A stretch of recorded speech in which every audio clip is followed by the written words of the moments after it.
Biloko bozomona neige ndenge nini ekangi mutuka donc badifficulté tozokutana nango na mosalo yango donc eza baseki te.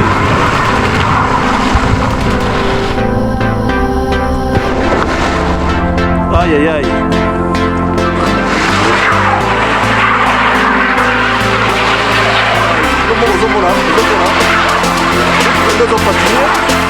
Ozomona ndenge ozopatine what is that? We call it Full Power TV, patron ya Full Power TV. Yango wana pièce unique.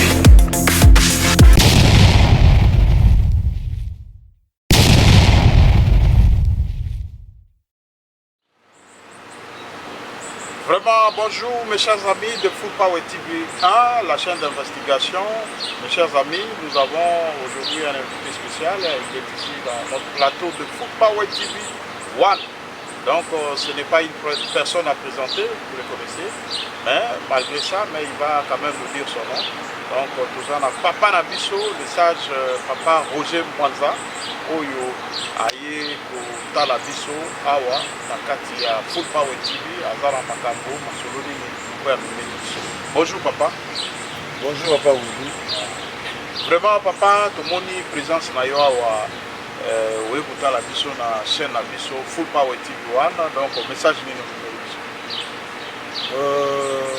message ya liboso kaka na kumisika nzambe na temps nyonso oyo surtout tozalaki focalisé na makambo ya feti ya libala ya mwana na biso Pierrette na mobali na ye Chake. Alors ozomona naza ya kokita po nzoto elinganaki. Alors na ye awa juste po nalandaki interview oyo esalamaki la président Dan au président conseil d'administration, aza président honoraire du conseil d'administration, puisque jusque là na kodétailler comment est-ce que tosalaki ke conseil d'administration wana eza. Donc abetela yango tolo te po biso nde bakolo nango biso population toyebi ndenge nini elikelaki. Vraiment nakanisi bolandi papa aye komona biso pona eza lokola eza droit de réponse par rapport à émission tout ça qui na président Dan ou conseil d'administration eza droit de réponse. Oui, eza droit de réponse na quelques lignes oyo nga na yokaki ye soki pe papa wili okoyiko oyedenga na ba question mosusu otunaki ye na ndenge arépondaki nga nakoya korépondre. Voilà. Ok, merci beaucoup. Vraiment, Bandeko, biso tozali na chaîne d'investigation, ça veut dire awa na Full Power TV 1, ezali lokola arche de Noé, donc toboyaka nyamate, ligorodo, libata, mpese, motonyoso, oyo azana ba préoccupation, oyo azana makanisi pour éclairer opinion, donc biso toza pour tout le monde, et le lopé toyambi, papa na biso le sage, papa Roger Mwanza. Oyo aye ko pesa droit de réponse par rapport ya masolo oyo tosolola ki na président Dan oyo azara président ya conseil d'administration ya communauté congolaise awa na Iowa ya bureau sortant. Vraiment tozali wana kaka pona kutuna moi ba question par rapport ya makambo yango papa na makambo biso tosolola ki point nini oyo yo osepeli nango te. Point ya liboso oyo nga asepele nango te ndenge Dan abetaka tolo eye président conseil d'administration, mais a expliqué bato ndenge nini conseil d'administration azwelaki yango, mais abetela yango tolo te puisque bakolo conseil d'administration bakolo oyo nango eza population oyo biso tobengi bamembre ya communauté biso nde bato tokobetela yango tolo mpona koluka vraiment critère nini oyo ya moto oyo tokoki kotia na place ya président ya administration ya conseil d'administration, mais abetela yango tolo te je pense que biso toyebi ba réalité. Bon, en tout cas, comme on a ndenge yo lobi kubetela tolo, ça veut dire que bureau wana tutalaki malamu bureau ya ezalaki dirigé par le président Kumu ezali bureau oyo ekweyaki donc baza bato oyo déjà botiaki bango pembeni na équipe wana mobimba. Oui. Tose decidaki biso nyonso ba membre effectif ya comité. Non vu ndenge comité oyo akala eza komemela biso na ba désordre na makambo nyonso tomonaki tosizaki ke en tout cas gérance na bango ezalaki bien te. Bravo boyi te mais baza binemi na biso te baza binemi na biso te biso susi na biso ezalaki to réorganiser communauté d'une autre manière d'une autre façon. Alors yango wana tosengelaki topase na baétape nyonso oyo topasaki nango. Étape ya liboso toponaki commission électorale ya liboso ezalaki dirigée par l'apôtre Mar. Alors toyaki comprendre après que bandeko na biso donc bandeko na biso neti badane balingaki te bato ya mangala badirige bango lisusu balingaki te. Tala ndenge batiaki bâton de roue na comité ya apôtre Mar.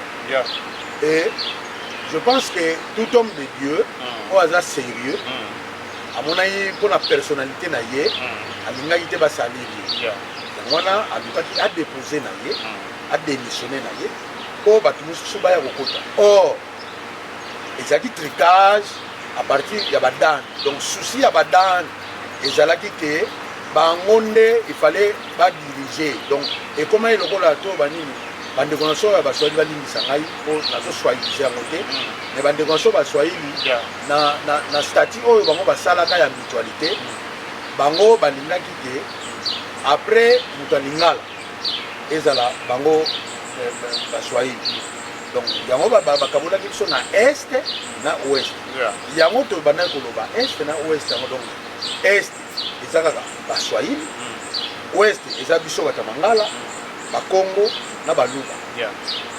Mais discrimination ethnique ya nini biso tozoparle mpona Congo tozoparle mpona bikolo te tozoparle mpona baindividu mpe te. Pourquoi? C'est parce que na Congo tolobaka 4 langues nationales Kikongo, Chiluba, Swahili et puis Lingala. Lingala ya Bangala, la tribu Ngala. Mais pourquoi vous avez divisé biso na ba etini wana ke et comme bato est na bato ouest ngala zamuta ya ouest na zamuta sud.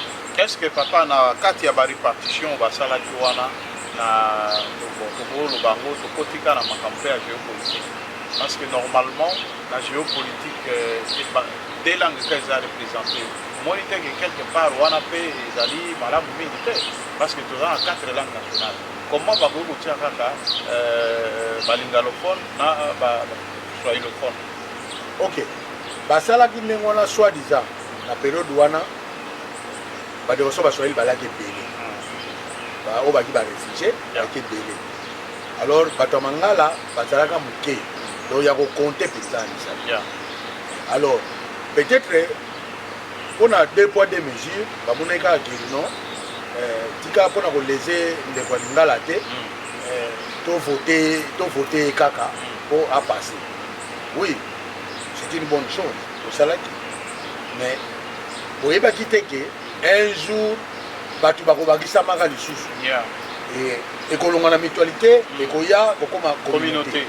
Mais jusque là malgré yaki na mutualité mais miroir oyo toza kobimela na bakonzi nyonso ya ayo awa ezaki ya mutualité eyaki ya plutôt ya communauté ezaki ya mutualité te bien que statut esalamaki na kombo ya mutualité mais ezalaki ya communauté. Et sikoyo ndenge tobanda koma ebele elingaki koma transitoire de mutualité à communauté. Yango nde tozalaki koluka pusi biso toyaki depuis 2014 toanamona biso communauté te Et après, en 2015, tout le monde a communiqué et Zalaka. Mais tout le monde a marché pendant bien été. Alors, biso batamangala. Tout le monde a dit que non, le monde a marché bien été. On a zolo ba, par exemple, comme moi, Yebiango, Kasha Yebiango, Omer Yebiango, même Dan Yebiango. Biso, bato Taizon. Tout le monde qui se concerté. Et non, la communauté ils ont marché pendant que ils ont libéré. Bengani, Batamana, quelques personnes à Mana, les jeunes. On est quand même pour expliquer, la communauté des autres tambours. Ils ont séparé mais Tolingi to cha pour mon contre la communauté. Pour surtout tu pour wana. Tant va y avoir biso, le PC va me donner un. Tout ça là qui a. Tant de ça là qui a monté, comme à un niveau. Il y a qu'on conscientiser. Mais tant pour ne pas vous interrompre, tant que vous allez qui n'a une équipe de combien qui était dans cette équipe au Salaki, donc on a fait un poids. Ah, tout ça qui est belé, hein. Tout ça qui est belé. Moïse Moussa comme président. Moïse Moussa, négociant à Salah Taïzo. Oui. Vice-président la Bicho Zalaka, le Congo a bossé du combo naïe à Mouva, Jean Précieux, Zalaka dans le comité wana, Ige, Bangebele, Iridis, Chico autochtone na Texas. Attends, tout ça qui est belé. Tout ça qui est belé, on a des faits papa Oscar. Donc, Naï, on a des faits papa Oscar. Vous avez conseillé des sages, il y a beaucoup. Donc, allez qui n'y a pas, tout ça qui va diriger, nous avons porté Bango à conseil. Alors, dans l'île, tout ça qui est belé. Mais Nanyazaki, dirigeant à cette époque, c'était Moïse. Moïse Moussa. Ah, ok. Il y a un président. En tout cas, il y a un Fandaki. Mais tant que tu as annoncé, tu as évité de fuite pour les comme la communauté. Tant que tu as annoncé que tu as sorti de l'église pour conscientiser les membres de l'église, des cales place. Bonne adhésion. Oui. Cales au quota à partir de la communauté. Après quoi attaquer les choses dans l'église. Après sur l'information que non. So moni groupe moko eleki awa oboya bango po bani ba intoxiquer bato po communauté ekoyi. Après avoir passer le message dans l'église okumu na omer bayo contacter groupe na biso po tosolola tosanga topesaki bacondition bacondition topesaki bon ebalanaki te baide na bango des conditions nini wana toza na kati ya motuna eza lisasi te awa bandeko bakolanda yo partout papa Roger Manda. Bon normalement na bacondition wana ngai nazalaka te ekozala mokolo mosusu okobenga Moïse ye nde mutu akobaki kopesa bino réponse wana puisque balumière par rapport à ye nde azalaki leader na contact oyo basalaki na communauté. Donc il y a un contact direct dans la communauté. Oui, je pense qu'il y a un président à groupe, et le groupe comme on a dit APAC. Association pour l'amour du Congo. Voilà. Il y a des gens après ça, il y a un contact dans le monde, il y a des gens qui ont condition là, et c'est pour ça qu'il était, il y a assez retiré qui n'a. Alors, à partir de là, dans le groupe Bango, bateau tout ça qui n'a pas Bango, va comme il faut et ça qui peut éliminer gaz. Na tango pe Jean Pressé a fait ça la groupe naie na Seda rapide. Alors il y a tout le monde qui ça moral na biso andenge mais groupe ti lelo eza nango mais en tout cas to sangana kasu. Alors yo zaka idée que non lokola président Kumu azolo bakia ko démissionner na ye bon donc il est vers Bango. Pour pousser le président Kumu a démissionné. Et tout le monde a vu en face. Kumu. En tout cas, on a notre vieux.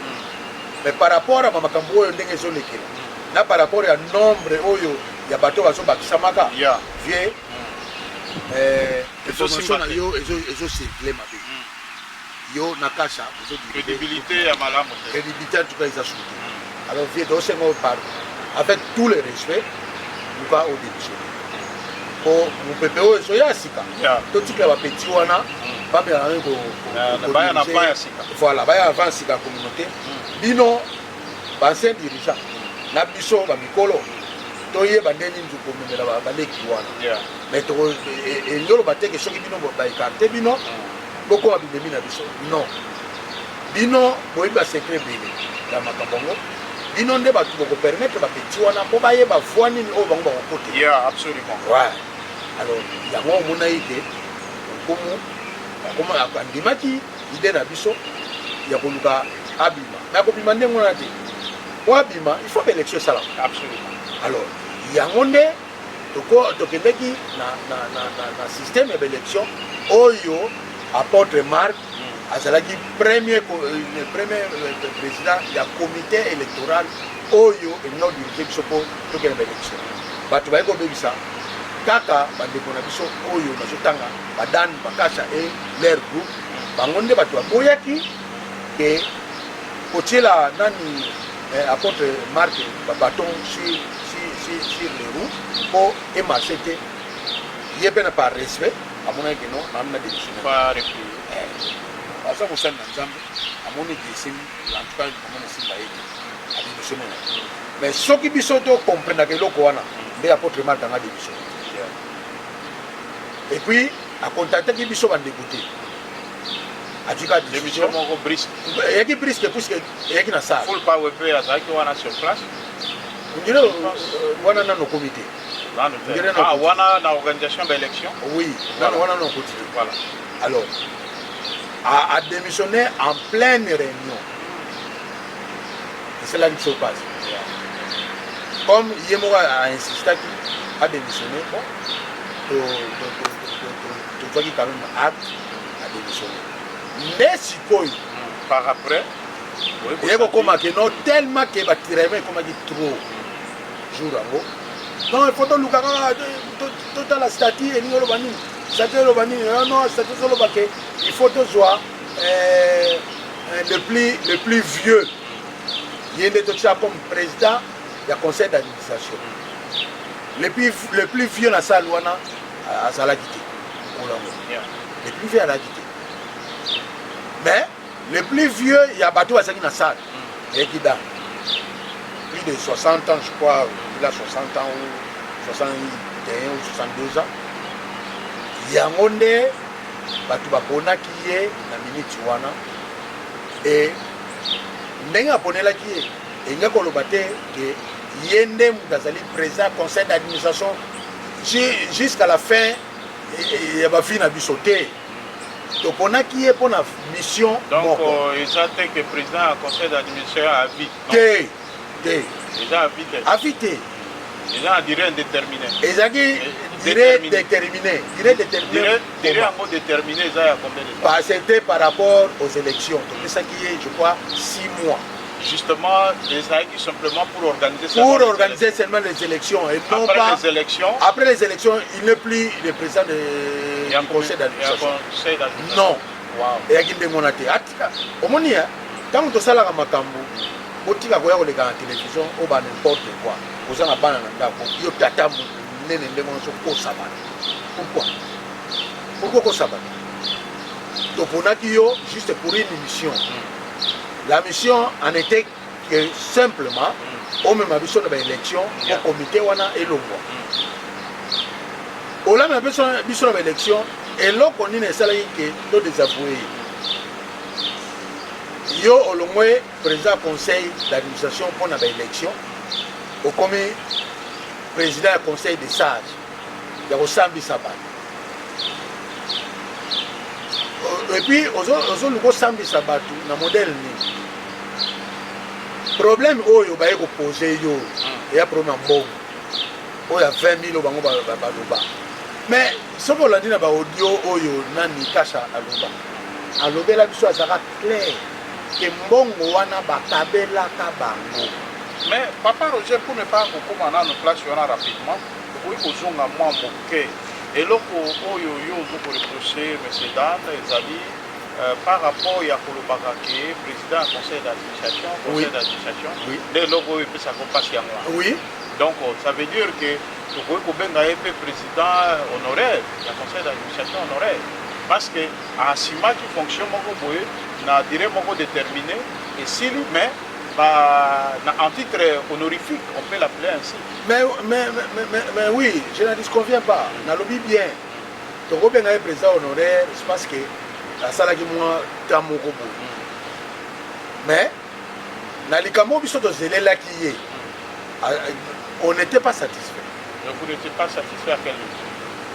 Tout le qui est à même ambition dans l'élection, Oyo a couru comme une ambition.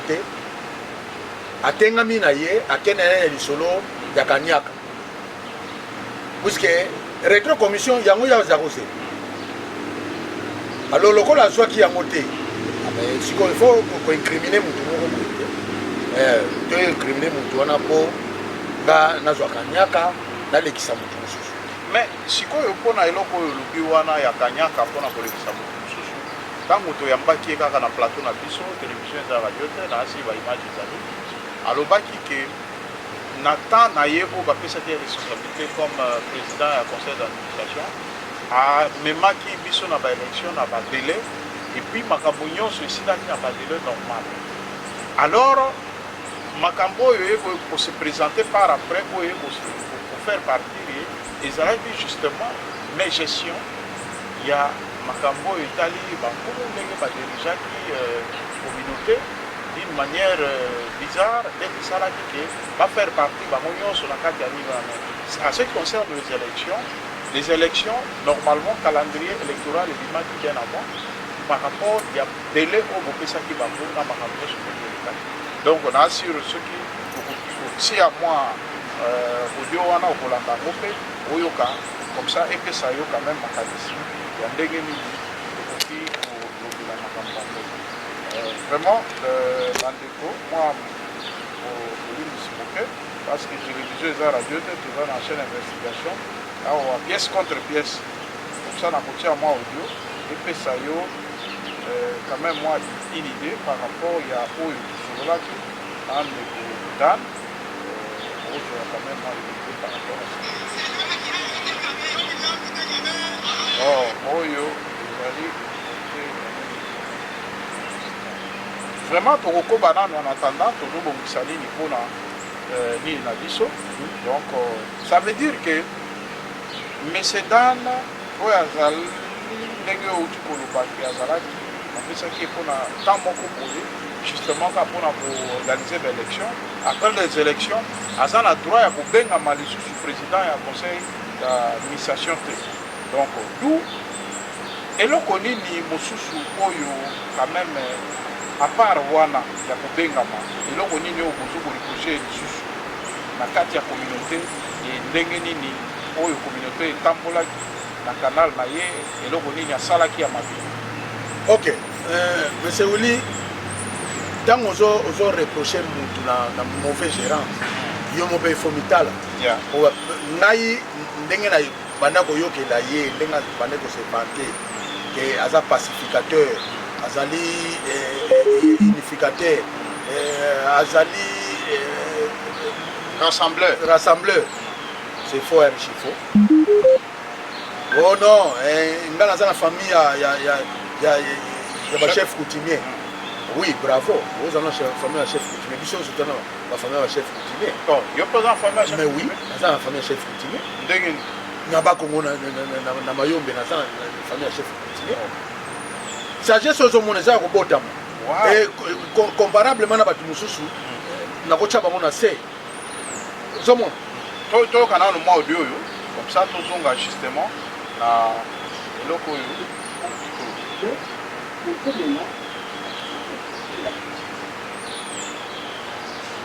Si cela n'est pas, vous pouvez même donner à certains, vous pouvez appeler certains dans des constitutions, vous pouvez leur demander de constituer ensemble avec te poser des questions. S'ils disent que non, c'est bon, lancez la question.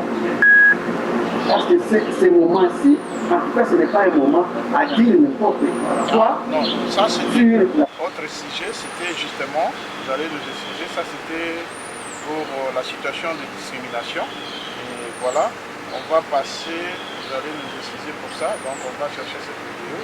Parce que awa toza na makambo nyonso oyo eloko moko pour échapper biso te par rapport ya biloko voilà yango ezali Voilà, il y a pas absolument ça. Qu'est-ce que vous avez amené ce soir? Déjà, pour éviter que nous il y a qui na tête à voilà, nous pour éviter. Il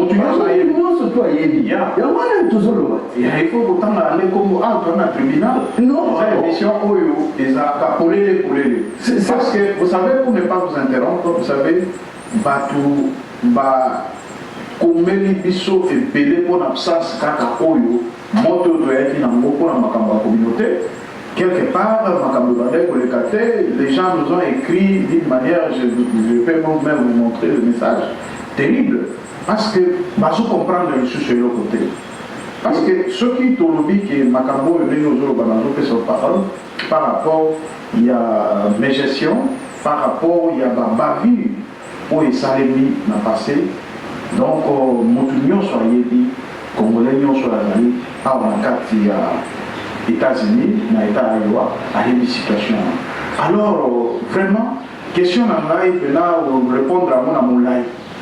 Ils ont qui na molai na évité question na ngeza la ki boso bi na ko tuna na ndenge o bande ko baza ko mitungisa na réseaux sociaux est-ce que oyo biso to yoki les amis vrai ou bien dans le kota est-ce qu'il y a eu un nouveau comité pour les salaires vrai ou faux les alliés parti mususu il y a situation pour aborder par rapport à la situation à nouveau comité au salemi.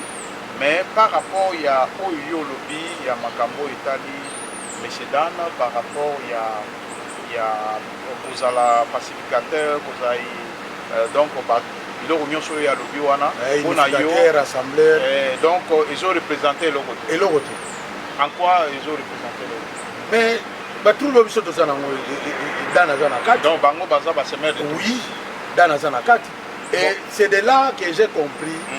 C'est quoi, pardon papa, pour ne pas vous interrompre, est-ce que dans vos jours, M. Dan a Katia trouble, donc trouble ils ont organisé na banane pour tout ça na Katia télévision, bande ko Hollande.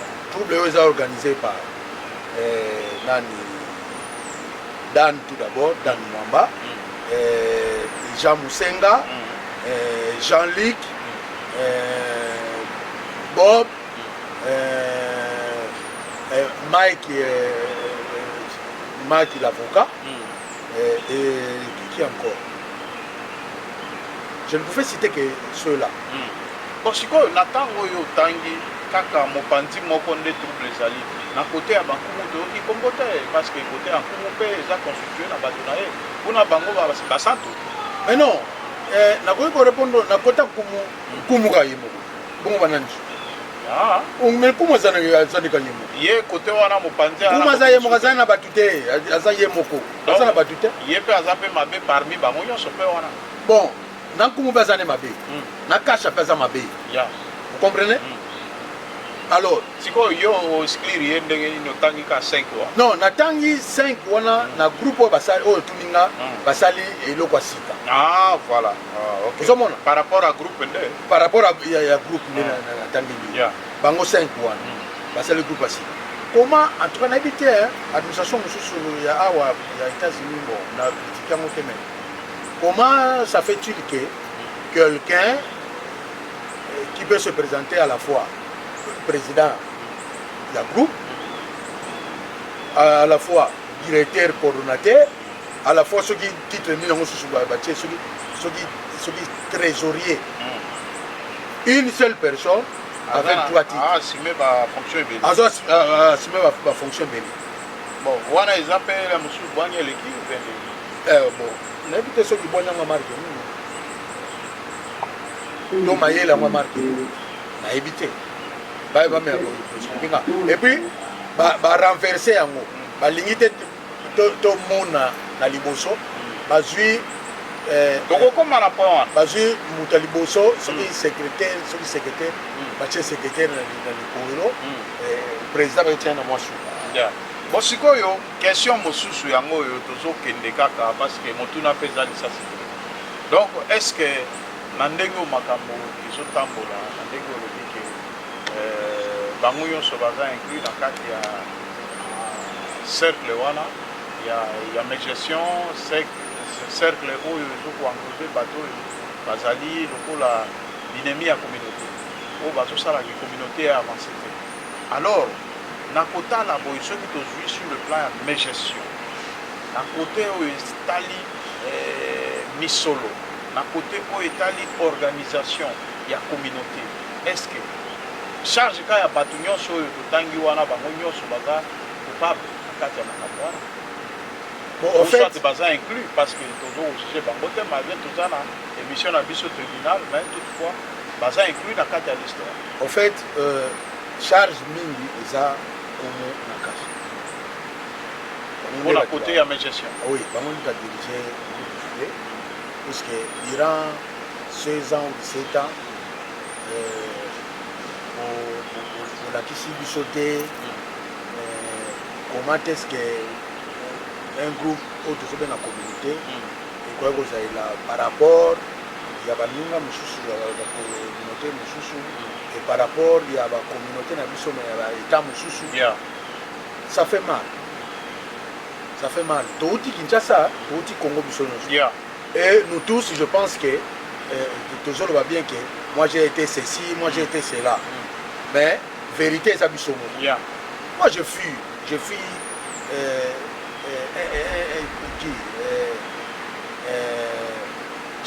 un chef d'agence, il y a coopérative à Kimbangiste. Il faut vérifier.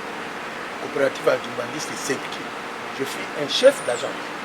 J'ai dirigé pendant 6 ans. Tu vois? Alors, nous avons vanté à Wapona. Oh, Kimbangiste, c'est l'église monnaie, bien sûr. États-Unis, donc bien sûr. Là, c'est une grande responsabilité. Et puis, nous avons brandi même la photo dans la je ne suis pas kimbangiste. Je suis pas kimbangiste. Ma famille, quelques familles, là, elles sont kimbangiste. Maintenant, elles sont kimbangiste. Mais selon dire, il y a des gens qui ont besoin de moto et voilà. Et puis, c'est une occasion, le recota la coopérative. Mais, je suis vanté à thé. Je suis gestionnaire de formation. Je suis gradué en ECOFIN. En gestion finance. Alors, c'est vanté à moi je suis ingénieur. Moi je suis Surinani. Mais papa, permettez. Voilà. Moi tu n'as pas ça. Vous êtes ingénieur. Moi tu n'es à l'université. Ce qui moto aille dans l'émission. Tout n'est papa et là on est niveau salaire en vie et là on est habité dans la drague ingénieur. Voilà c'est pas. Oui. Parce qu'il y a besoin de titre. Si on se regarde à tous les journalistes, à tous les et comme le voit Peter Chani, ou que Babouaki qui micro, ou que journaliste à tous les mots comme il ça c'est ah il a un micro. Ils ont licacité. Mais il faut qu'on passe à Moyano. Justement il y a un éclairci. Si on a besoin d'ingénieur. Si on a un ami qui n'a pas gradué. Ingénieur gradué à Zali. Ingénieur licencié à Zali. Gestionnaire licencié pas Zali. Si on a titre d'ingénieur, on a sa spécialité. Mais justement, voilà. On dirait qu'il y a danger pour les cabanes. On va avoir un ingénieur. On va avoir un licencié, un licencié à Inikin, à Sali sciences et médecine. On va avoir un docteur, ça docteur. Il y a aussi la spécialité à doctorat. pour ma docteur. On va confirmer. Mais déjà, aux ans, la première gradée, on a bien docteur. Non, mais on a un titre honorifique. Mais justement, dans le sens que mon topo pour se faire valoir, baninga mususu au monde a même la droit, nous avons bandé comme mususu à côté kaka na faculté à droit kaka pour première année maître. Donc c'est une façon à encourager pour tout. Mais voilà, yango nabi que to beta katolo te, moi je suis ingénieur, moi je suis avocat, aux avocats aux gradué, aux avocats aux licenciés. Donc au moins on grave pour ne jamais na moni va bien ingénieur gestionnaire, na moni voilà, en tout cas, Papa Roger Mwanza, Motabanya, Bozo Kabilo, Bozo Bimawa, tous dans le tribunal, toujours sur la Masuro, il y a communauté, Ndengenini, Makabozo Boke. Nous, alors, papa, nous avons dit que pas na yoka kana motuna moko oyo ya kolobaki. Tozalaki na monsieur Dan Awa oyo apesaki biso pe ba préoccupation na ye, ba regret na ye par rapport ya gisement ya président Koumou. Komonaki normalement na ba titre ou soit na ba fonction oyo ba pesaki bango ya zalaki supérieur, mais à sa grande surprise amoni que inférieur a sanctionné. Donc au moniteur que quelque part ils a monde à l'enfer. Mais Comment était son inférieur? Non, Comment l'a sanctionné? On l'a inscrit dans le groupe de la communauté et beaucoup de choses. Non, on inscrit rien dans le groupe de la communauté. Dans WhatsApp, on a des problèmes là-bas. Mais étant que Moutou a supérieur, est-ce que justement, est-ce qu'un supérieur, un inférieur peut sanctionner son supérieur? Qui l'a sanctionné? Non, sanctionner, ça veut dire le faire partir. Qui l'avait fait partie? Il a dit que Nkoumou l'a fait partir. Non. C'est l'Assemblée générale qui lui avait fait partir. C'est l'Assemblée générale. Ce n'est pas l'individu. Ce n'est pas l'individu. Au moment où il y a un avis qui Babylone a trompé Batouana. Il y a un de ce boya. Au moment où tu peux si une mission, biso banan, biso ba membre de la communauté. Biso population, tu peux si un mandat.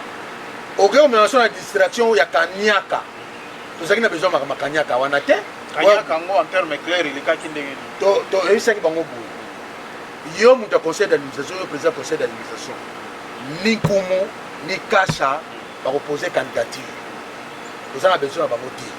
Va échouer dans le mandat. Les restes, au secrétaire, au nani. Bazan a droit de reposer candidature. Mais la tête est là qui va m'y bagner. Va échouer. Et puis, Magaboya Mbong et Bimi Penemitou va m'y bagner. Mais si quoi yo, problème est que le conseil d'administration wana oya zo beta tolo yenda. Conseil d'administration zo beta tolo. Bazalaki na membre de monde. Bazalaki à peu près 8 membres. Mais si kumuna na Kasha 10 membres. Na 10 membres wana. Mais est-ce que vous reconnaissez que M. Kasha, M. Dan Azalaki supérieur en Koumou par rapport à certains acteurs? Mais justement, on te zolo baké, Azalaki président du conseil d'administration, il y a commission électorale. Il faut te préciser. Bien. Il y a commission électorale. Voilà. Il y a un avis supérieur là-bas. Mais cela ne dit pas que tout le monde a sanctionné. Tu vas au Kosaban. Donc, il y a une assemblée Oyo, Babengisaki. Maintenant, Babengisaki, Biso, membre de Bengisaki Bango. Je pense que tu as commencé à la fin de l'année. Il y a une distraction à Mambo. Pour la nuit. Il faut la poker. Et Zalaki. Que Nani Kasha a présenté par 10 000 sur 10 200. 200 moko il y a 400 moko bazwaka. Bakabula qui 200 na 10 000 il y a 20 000. Kasha a présenté par moi pour que Kasha sa la campagne na ye. Ye mutu malamu. Bala tse ba veste batu malamu. Comme ça va voter hier. Il y a comme président, il y a communauté. Or, Biso, ma maman, ni Kasha, ni Koumou. Donc, Bino, vous comprenez déjà, Jean. Biso, tu comprends, Jean. Ni Koumou, ni Kasha, va représenter ma candidature. Et Kasha, n'a Koumou, va y mais kumu enani kasha na ba dernière minute c'était vers minuit 1h du matin akina otika candidature na Wow, clandestinement. bien sûr au prononcer du mot là bien akatika candidature Donc togo beta pe musupo biso ba moi nuitama. oui vous comprenez alors nani azaki chargé ya kozwa ba candidature ya ba candidat mama Inès omoni place conflit ezokota entre mama Inès na Dan Yeah. c'est regrettable mais c'est Dan wana za mwana eti mama Inès aza mwana ye tozobenga mama poza mwasa libanga Yeah. aza mwana na ye mpona nini mama Inès a contredire ye alobi non toyokanaki ke ni kasha ni kumu barepresente bacandidature Yeah. ndenge nini yo accepte candidature ya kasha non eza inacceptable tokoretenir ka baoyo oyo tozalaki na bango place trouble ekotia Wow. oleba mema biso na mission oyo topesaki bango non likambo kanyaka ekota na kati mpo ye banga pesa ekanyaka donc na 10 000 wana asatandaki na mwa 10% ya $1000 to 1200 $1020 yango wana omoni abimisaki eloko yango mpo bamembre ya communauté bacomprendre je wana basanza nkumu bamatisa kasha mpo nini mpo kasha ekobimisa biso 10 Bon, 200 normalement, pour ne pas vous interrompre, papa, Bissot, vous allez au milieu du village parce qu'on a eu un petit entretien avec M. Dan par rapport à la situation. Mais il y a Bissot nulle part que Nkumu a caché en Mbongo. Il y a Zolo Bake, Moto a joué Mbongo par Makasi Jali Kasha. Il y a reconnaître qu'il y a un Nkumu a joué Miette, mais Moto a joué Mbongo Mingi Zagi Kasha. Wana le Bela Bissot n'a pas. papa omoni nakopesa exemple moko ya moke vie nanga puma noir ya quartier c'est notre ville ya Ngiringiri ya quartier Ok.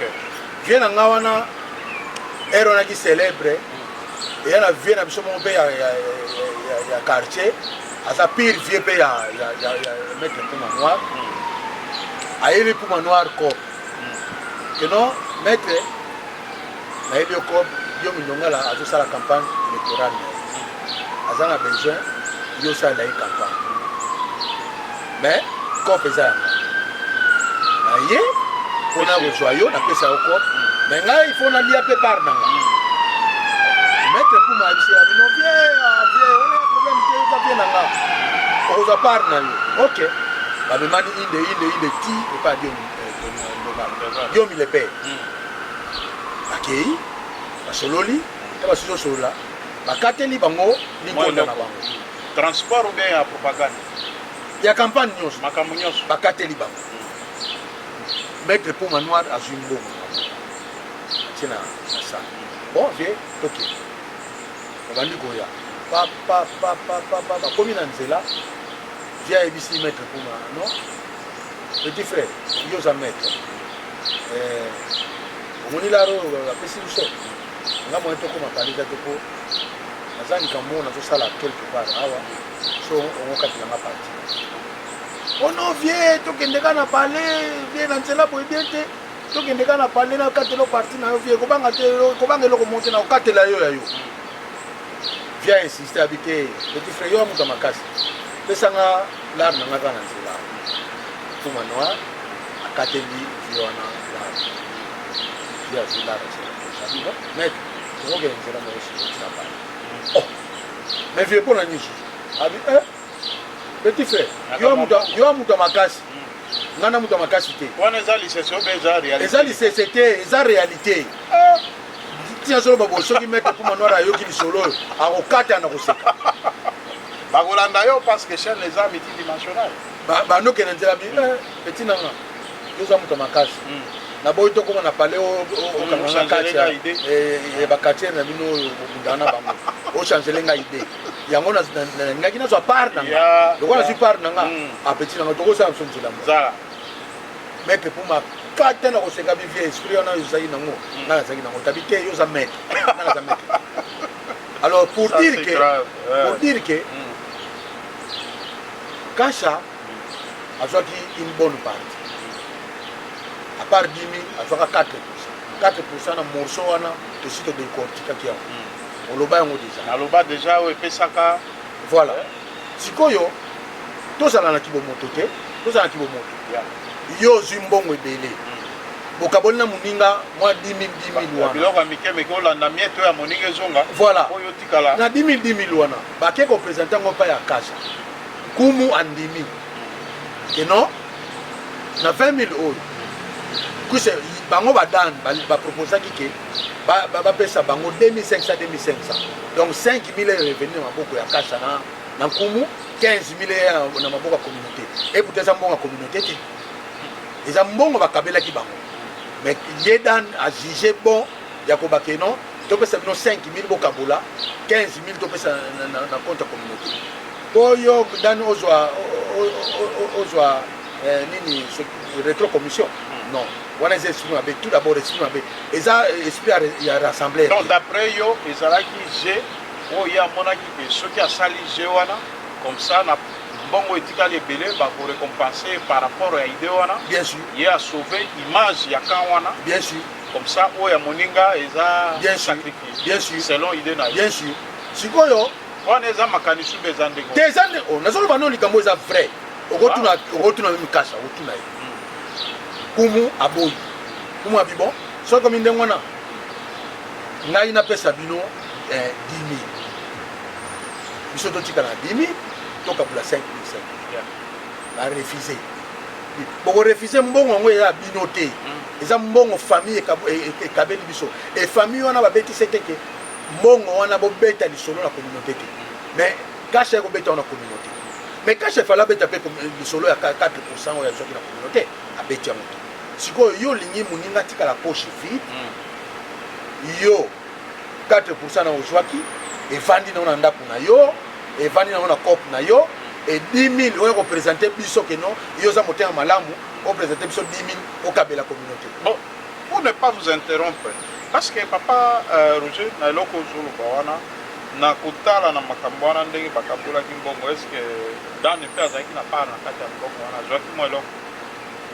Ah mais il faut que tout na azoki rétro commission yango azako insister likambo ngo zande ngona azaki pour azoki promesse. Bon ngana tunaki ye likambo wana so na poser une question wana réponse là ezaki ni et ça là qui est passe ya komona ke na kati ya communauté toza na adresse te toza na adresse te ni référence ni rien du tout alors mbongo ya modèle wana ebele et se volatiliser kaka boye yango wana ya bimisaka eloko wana de façon que soki bakonduit wana bazalaki bato baza na soni na ndenge likambo wana ebimaki balingai bazongisa mbongo na kati ya Papa selon Willy. Papa Willy. L'idée, je peux dire l'idée était bonne. L'idée était bonne.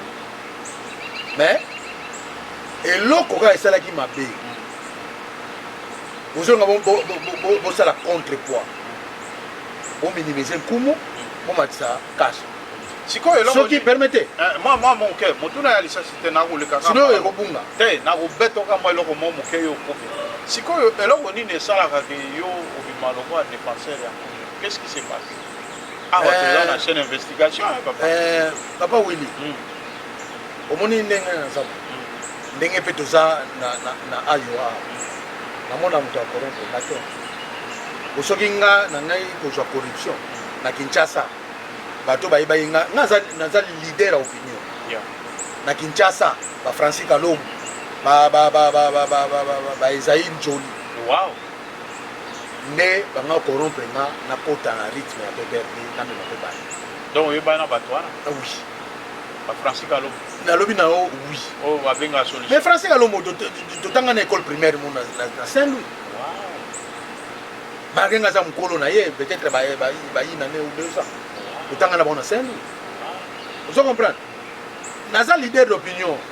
Na beta bale ba yebiga na beta bale donc na sala pa makamebele na imana pe soki bata imana ba imane on beta pe moi catch. Te na beta catch te mais moi judo na beta omoni na série na pe ba za omona ke biloko ngo ba voyou ba ya bakibisanga mbango na terre. Yeah. Zomo mais eza mais moi biloko ezali na zoto. Ezalaka peut-être pour HB tout ça ezalaka Papa Roger la biloko esprit ezali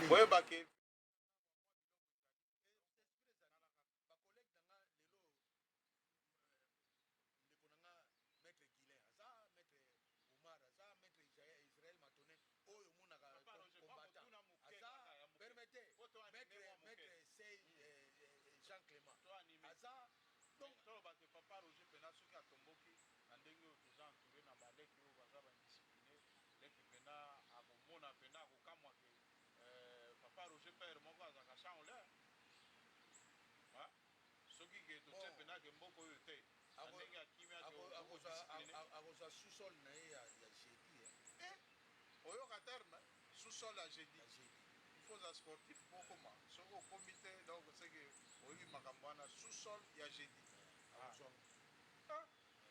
donc quel que soit akozwango biloko ya wiki nini tout ça akozwango biloko ya wiki ya eloko te akozwango lolemo mpe efedima baleki bozoyoka bato mosusu bakulutu oyo ozo kotumolaka baza bato oyo bankoi baleopard bafandaki eloko eloko ebangisa biso ka yango drapeau yango kaka ebangisa biso toa sous les drapeaux ya ozo comprendre ya alors mais so toke na bomoto ndenge solo en tout cas papa wili bopermetaka biso oyebi ntango namonaka babiloko elekaka na communauté toza na sosa communauté lelo oyo basurnome biso bagendarme ya communauté oui andimaka yango naza gendarme ya communauté je vois mon pays basurnomaki bino par monkeri par monkeri sikoyo bino bondimi yango na sens moko ya humanisme oui naaccepte yango naaccepte yango ese bango eloko bango basali communauté biso tokuta communauté bamikolo nyonso baza na communauté basala nano eloko badani basali te na bamai eloko wana basala yango nanu te mais lelo basali yango mpo nani naye kocomprendre ke basali yango biso tokanisaka ke en fait ngai nazwaka communauté lokola famille to se familiariser kaka nazwaka yango na sens wana kaka je n'ai aucun intérêt là-dessus mais sikoyo nakomo comprendre ke ezalaka na intérêt pourtant badani bazobetela yango toloke ngai président ya conseil d'administration ezalaka na intérêt est ce que Papa Roger kokozala vraiment disponible moko mosusu flashaki biso makambo ya soki 2000 ordinateur est ce que mokolo ezali oyo tokozwa mpena temps ya kosolola makambo wana ya 2000 ordinateur bon temps ekozala nango mais yango nazoloba au moins na se rappele na eloko olobi ke eloko ezalaka yango wana mpe nabimisi mamwa makambo te eloko ezalaka parce que baordinateur 2000 ordinateur eza awa te eloko ezalaka bon chiffre normal nde naza nango te me bayebi baordinateur ekenda uvira ebele ko wana eza sujet d'actualité pour l'instant te opesi bino ka flash par rapport eloko oyo Papa Roger alobi ke moi eloko ezalaka yango wana batindamaka mais oui donc yango tobimisi mwa flash mais tokodécortique yango na baémission ezokoya ti ozomona baséparation oyo ezozala groupe wana ekei wana eke mpo na nini baza na baintere moko na kati wana bon sikoyo tokota na mama na likambo na oyo etali balungunungu oyo toyokaki ke basali komite mosusu oyo ke ezali komite oyo ezali kaka mpona baintere na bango baexclure mbubu baexclure bato nyonso baza na kati ya masolo finalement yo message wana oyambaki yango papa wili na au vrai dire nasepela nango ata moke te nasepela nango ata moke te puisque biso oyo tosali effort oyo tosali puisque ngai na mwa temps oyo ya moke nauti koyawa 7e année nga na fonction na kofable awa bandanga na ya donc depuis 2014 2015 à partir ya 2015 mobimba tolite mpo bakumu batika ebonga wana biso tolite me ngai yaka ennemi ya motu te nalinga nde tozala na franche vérité tolite ti na niveau ya kofanda na vie koyebisa vie déposé bafingi yo batioli yo balobi tro mpo na nkombo na yo c'est vrai osali mes gestion yo na ndeko na okasa alors na dignité na bino bozala nanu pembeni boluka mpe bozala neti basénatere moko yo na kasha. Mais ba sénateur oyo babebisi bazala kwa ba sénateur wana ba sénateur igwanodo. Bon, au fait, na sens que ko aider moi muke comité oyo kokota balakisa bango madusu bango bakota. Oyo ndenge babande kobenda. Oui, madusu c'est belé. Oyo bango bakota. Na ndenge ya esprit ya bien. Comité ne kokota bolakisa bango. Bon encadrer bango. Mais papa Roger, poto zonga motu na ezali ça c'était yo kanisi ke moto oyo bopikoli na kati ya place miel ezali akofungola bino vérité ka yebisa bino ke tala place nga na bande kolia miel yango. Papa Willy, même bango balakisi te ezala bandeko na biso mosusu basalaka na baplace oyo bango bazango ebendaka bango bandeko na biso basufilaka biso. Vous comprenez? Wana yebi so vérité. Bandeko na biso basalaka baplace bango bayebi banobendaka babongo banobendaka babiloko basufilaka biso. Donc ba information so tozwaka à partir ya bandeko wana. Donc eloko tokoki ko retenir que osala na tête ya communauté ebimisaka mpe biloko ebele oyo tokoki kodévelopper ce communauté. Bien sûr. Meti biloko nini oyo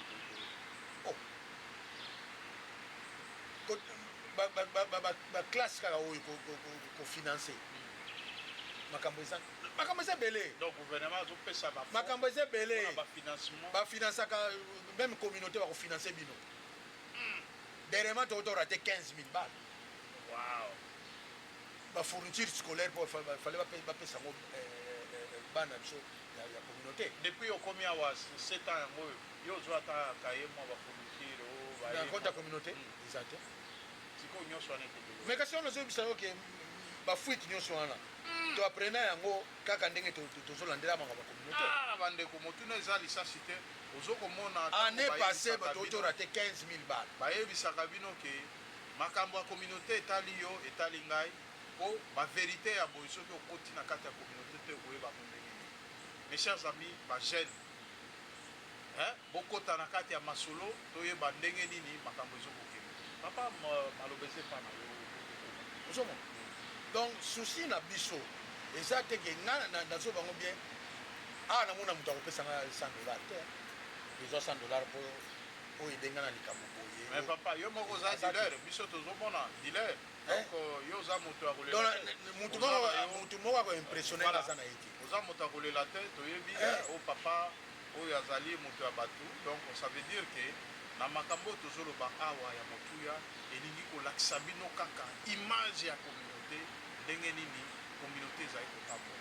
Bon papa po tozonga mwa moke nsima estce na makambo oyo esalemi ya communauté oyo ya sika oyo bandeko baorganize makambo clandestinement sans que bino boyeba sans que banini omoni te ke quelque part bino moko bomitiaki na kati ya motambo na kati ya koluka koelastifie batemps baélection ekomaki kobendabendana oyo ekende boye oyo ezonga boye nde bamanevre nyonso wana esalemaki esaliki makambo eleka bino inaperci. Bien sûr manevre wana esalami wana dan. Wow. Mais auteur de ça dan. C'est vrai comme biso na badistraction ya mambongo ole tokende na but na biso oyo tokonelaki bango comme président ya conseil d'administration amemation na baélection ntango akoti na mambongo makambo nyonso mpe bebi. Mais distraction wana comme biso toa trop clair madame amoni bato oyo so tolandi bango tokoganye eloko te todistraire bango kote oyo biso dana tozobongisa badocument tosala oyo ya biso yango moni basali. Mais vous bandi depuis novembre ya biso totunaki ye question balobi télévision eza radio te baimage etikalaka yango balobaka ke moto ifo kobangaka journaliste po journaliste aza na biloko na ata yo okei biloko no etikali. Mais toutefois déclaration ya monsieur Dan ezali awa alobaki par rapport ya comité po basali ezali justement mpona koluka kozwa personnalité juridique kozwa personnalité juridique wana kopesa biso ndingisa ya koevre comme communauté parce que jusqu'à présent toza nano reconnu te na niveau ya country oyo ke communauté congolaise existe. Ok, il dit quelque chose à la fois contraire. Omoni bato batanga trop omoni erreur bazosala ingénieur omona erreur bazosala yango wana eloko toza kobundela biso na bango toza koloba ke document oyo ya statut oyo bino kosala eza ya mutualité mais mutualité reconnue à Johnson Country mais non pas communauté. eza reconnu non pas comme communauté mais eza reconnu comme mutualité mais dans l'entretemps bato ya Johnson Country babengaka biso communauté Voilà. bainvitaka biso en tant que communauté Donc la mutualité elati masque ya communauté. oui ozomona document ezali Donc jusqu'à présent il n'y a pas une communauté. non soki tolobi ndenge wana eza kaka faux c'est pendant 16 ans mon frère Wow. 16 ans ya mutualité oyo babengaka communauté soki babengisi bango liboso ya réunion ya bacommunauté nyonso banda kokende ndenge nini représentant bango tala wili babiloko nyonso ezoleka oyo biso nde tofongoli bango miso biso bato esima tofongoli bango miso Mais c'est quoi vino fumo? eza kozala cash azwi invitation ya réunion communauté Non, pour c'est là nous ouais. cash azwi invitation comme vice-président azwi invitation ya communauté mais nkumu ayebi Wow. nkumu azwi invitation ya réunion communauté cash ayebi te Usurpation. ozomona Pouvoir. donc mpona nini moto nyonso aza kokire ficelle de son coin Donc azoleka clandestinement bende eloko amekoma ndeko ayebite. amekoma Bon, sikoyo yango tosizaki bango kozonga mabe kozonga moke na eloko oyo olobi ke bino nde bofungoli bango miso. Bino bofungoli bango miso mais bango balekeli bino na esprit. non baleki biso na esprit te Non, esprit, là, je m'explique, dans le sens que bino depuis bo exista bo soit personnalité juridique. te baleki biso na esprit te Bango ba bango personnalité juridique. bazwi personnalité juridique eza nango eloko no te so tobi tocontraire tocontraire yango Mais wana pe procédure. procédure eza nango te papa omoni nyonso bazosala biso nyonso mpe toza na bato mpe basalaka na bacour basalaka na nini toza informe Mais beaucoup mis en retard, makasi. retard eza te na matière ya document retard eza te Non, mais administration ça prend du temps. nalobi na yo retard eza te Wow. tokende kosamba totelemi bango mpe batelemi tokosamba Donc vous êtes d'accord avec la nalobi tokosamba tokosamba mais oyo bazosala eza aventure Donc c'est illégal. eza illégal eza aventure ozomona eza eloko na tala toloba bien eza eloko na bango te la communauté c'est pour tout le monde a le droit ya kozala membre ya communauté tout le monde a le droit ya koposer candidature na ye Yeah.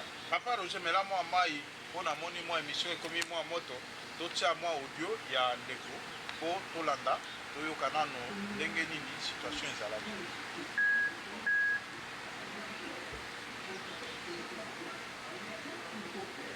okoki kosunga o moke omona makambo oyo tozoloba awa mabe mpe ezali te ke ndeko mosusu akoki komona ke makambo oyo modele oyo ezotambola malamu te vome koreorganize wote tunasema non, tufanye quelque chose ensemble. On peut changer ce pays-là.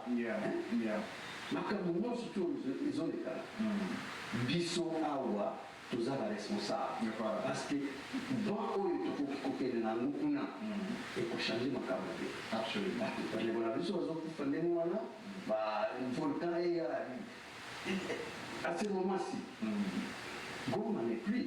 Un volcan comme Kobimana, tout ça a un nouveau comité. Il y a de nouveaux comités. Dans quel sens? Je vous ai dit tantôt qu'il y a des gens qui se sont retirés du comité de Koum pour faire leur comité. Ils ont leur comité. Ils sont organisés de leur façon. Et Zali, mon côté, il va l'été. Et Zaka va groupe, la communauté. Qu'est-ce qu'il faut faire? Dans les soucis de dire que notre communauté, l'importance est de vivre collectif. Nalingina koma isika ya question na ye. Bon, pour moi une question. Ba réseaux sociaux ezoloba o biso tosali et comité mosusu oyo toambrigade bato nyonso to na kati. eza ndenge wana te biso tozolinga le vivre collectif ozana osali communauté na yo osali association na yo na kombo ya communauté congolaise osali groupe na yo bon likolo ya makambo oyo elekaki na nini tolingi tosangana biso nyonso même le groupe des Pum s'ils veulent venir dans cette plateforme baya tosangana lisusu tosala eloko moko oyo ekopesa image moko ya kitoko na mboko parce que vraiment image na biso eza terrible. sikoyo papa Roger na kolanda mwa eloko oyo babi télévision eza radio te biso awa toza na système ya pièce contre pièce donc tokoki koloba likambo te na nsima mokongo ya moto yo moko omoni Full Power TV wana chaîne investigation par rapport ya ndeko kolobaki bango basali yango mpona télévision te ezali kaka alobi ke bagroupe ya bato bacrée bagroupe na bango oyo ke ekomi lokwa bagroupe ya parti politique ntongo tokoki na baélection na kati ya bagroupe wana motu na motu akopresente candidat na ye sikoyo nde wana toleki na baélection est ce que makanisi wana yo moni yango? Moi je regrette soki lelo dana zobanza intellectuel je regrette aza na argument solide te na makambo non nayoki déjà nayoki mwa ndambo wana aza na argument solide te na makambo oyo azolibisa ke kumu aza na groupe na ye kumu aza na groupe na ye te biso nyonso tozalaki toza bata communauté badivision esalami oyo bango nde bacrée badivision wana ozomona soit Elifone Lingalaphone bango nde batacrée badivision wana e bandaki kolese bato ezala bandeko so baswahili bango moko ezala bandeko so ya mangala eza kolese bango alors ndenge yalobi ke bake kocrée bagroupe na bango oui bacrée bagroupe na komboni au nom de leur groupe nayoka bagroupe moko bomoko bapetia seda rapide eza communauté te ezali groupe ndenge nga nayebi soki tosalaka APAC ezali communauté te ezali association pour l'amour du Congo voilà. Donc et puis na communauté na biso c'est eza facilité ya ko dénicher bato pembeni non na ba groupe wana nde toko dénicher bato oui tosana awa toyebani awa ba congolais ni bazalaka awa mais je pense que oyo kozala président communautaire oyo ba congolais mpasi bazalaka te biso nde tokobimisa bango alors ba groupe wana ezosalama ndenge wana sikoyo papa pour ne pas vous interrompre ozokomona te ke ndenge oreconnaître ke bagroupe oyo ezosalama ndenge wana soki mpe monsieur Dan aza mpe parmi ya bato wana oyo baza na bainitiative ya kosala mpe basali oyo ya bango mapesa wana mais au nom de la communauté te emblème wana biso tozolobi communauté congolaise de Ayowa yebisa ngai groupe nini nango oyo oyoki lisusu baza na kombo wana communauté congolaise bango baza na kombo wana yango nde kombo bango bazobrandir donc cela veut dire que na permettez eza très important eza très important comme na mukanda basali yango wana yo oza na photocopie nango il faut na luka yango non il faut luka parce que omoni awa mais il faut na luka yango pièce contre pièce donc biloko ya boinde il faut otikela biso yango na chaîne po tokotika yango bandeko balanda totia yango wana soki azoloba ndenge wana c'est regrettable balanda parce que wana soki ezali ke ezali lisusu groupe te ekomi communauté dans ce cas vraiment en attendant papa Roger azotia otie mpe eloko oyo po boyoka déjà ndenge nini azo namoni monsieur Dan, vous n'avez pas totalement répondu à ma question parce que vous savez nayebi ke yo oza motu oyo ozalaka quand même na batroitire ozala na langage souple mais na comprendre te lelo monoko ekomi kilo qu'est-ce qui se passe parce que omoni problème ezali boye bandeko baza omoni problème ezali balobi ntango okangi ndoki fo ganga avant ke mongongo ekimi donc problème ezali ke na minute oyo toza na problème ya organisation ya élection na yo na ngai toyebi oyo ya makambo ya nkumu biso nyonso tokendeki mpona situation wana oyo comment dirais-je mwana mwasi oyo Ignace madame Ignace par rapport à son âge epesaki te ke to qu'il y a une élection de Moana, en tout cas, normalement, on va retarder. Et à notre grande surprise, il faut apprendre que les gens et le comité de Salemi, où ils ont même légalisé dans le niveau, il y a ma conservation, il y a beaucoup il y a un mot au moins qui est tourné sur son ado et parce que problème, les grands problèmes c'est celui-là. Parce que Batou, pour se poser question, pour se poser la question à est-ce que réellement, au qui n'a pas des sociaux, ainsi de suite, les alliés réels, oui ou non? Est-ce que, malgré le fait que vous expliquez les alliés et tout ça, ça va groupe, l'ino fait vous parmi groupe Nabino, où il y a vous expliquer, il y a des amis, groupe moi, nous ne sommes pas nous ne sommes pas une communauté à part, une communauté congolaise. On ne fait pas partie d'un groupe quelconque qui s'est détaché de la communauté congolaise. Quand bien même ils sont, la communauté congolaise. Parce qu'il n'y a pas une autre question. Alors, si ce qui va nous soutenir, nous commis vraiment, disons dissocié, en tout cas, ce n'est pas bien. Qu'est-ce qu'il faut faire? Au moins, oui. Ma bébé ezali te ke ndeko mosusu akomona ke makambo modele ezokotambola ezotambola malamu te vaut mieux réorganiser communauté. Ça veut dire que ndeko mosusu akotelema parce que nous tous nous sommes des Congolais amoni ke non makambo boye ezokotambola malamu te donc ngai na jupe ya ngai ekipe ya bato na organiser makambo. Problème des alliés, il y a crédibilité, problème des alliés, il y a changement, il y a comment ma bavire, to dénonçaki, na batoana, et se retrouver dans le comité. C'est ça le problème, parce que nous voulons l'intérêt de la communauté. Okay. Donc, ce qui est est-ce que même il y a des adhérents? Parce que même aujourd'hui, ma carte à comité. Jamais atterri là-dessus. Non, j'atterrisse sur les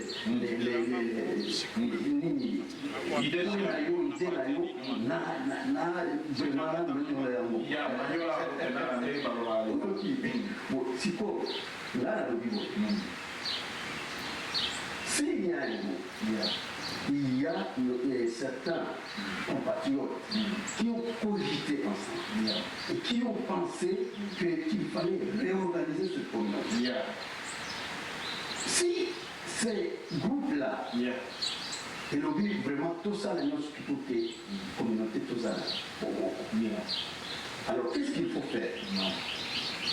Il faut peut-être tout le canal, tout le bas. À niveau, il y a pour identifier, à niveau, il y a Iowa, non? Tout d'abord, à Iowa, toute la communauté congolaise, elles ont existé. Parce que depuis.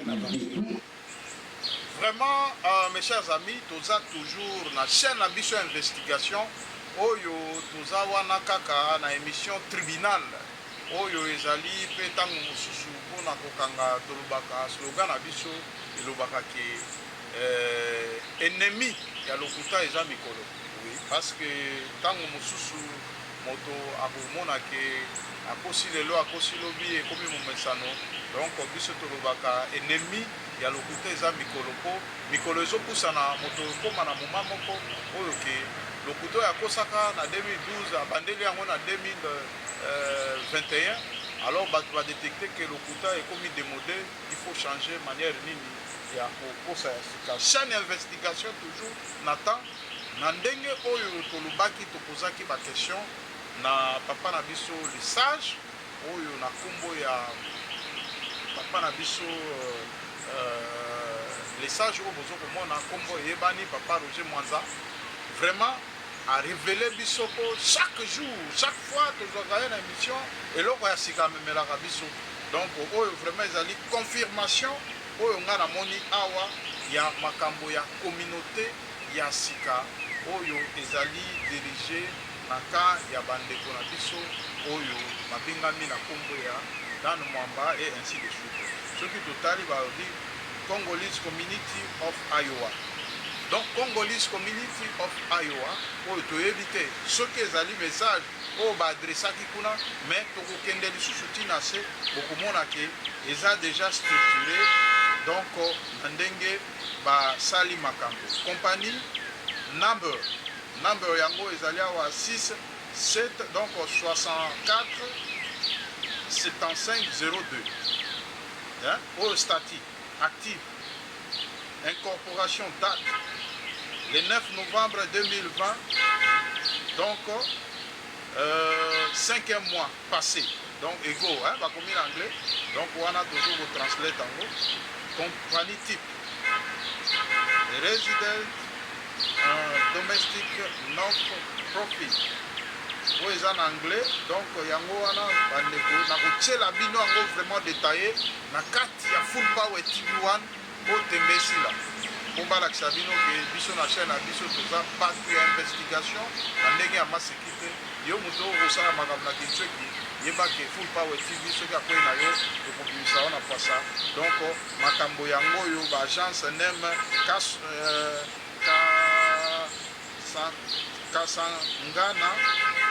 Kasangana Dani Mpoi.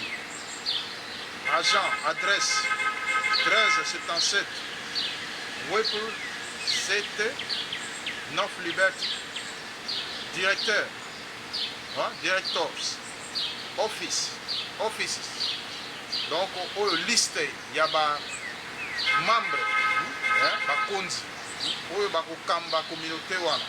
Yango tozana bango Bob Mbongo secrétaire Dan Mwamba directeur Jean-Luc Kalongo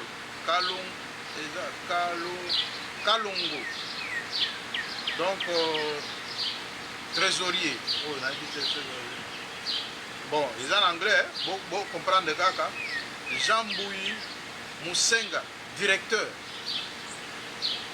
Kasangani Dani Mpoi, agent. Azongi. Azongi. Kasangani Mutumoko Azana deux rôles. Awa. Mutumoko Azana deux rôles à se répéter 2 fois. Kasangana Dani. Kasangana Dani va changer comme Mpoi. Mais je ne sais pas s'il y a 2 personnes au bazar la même combo. Ils ont changé la ligne. Vraiment, nous avons la chaîne d'investigation.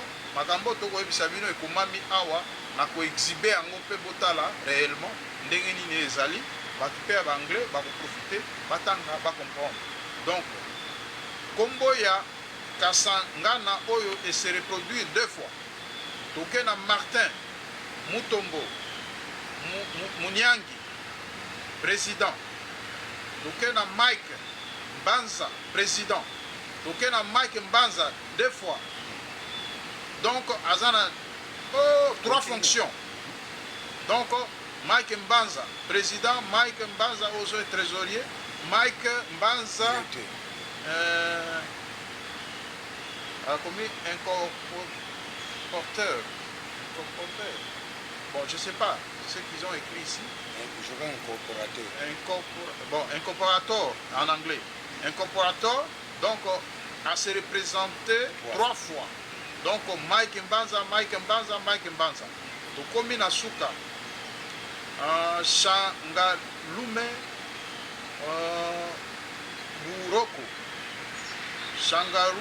Buroko, directeur.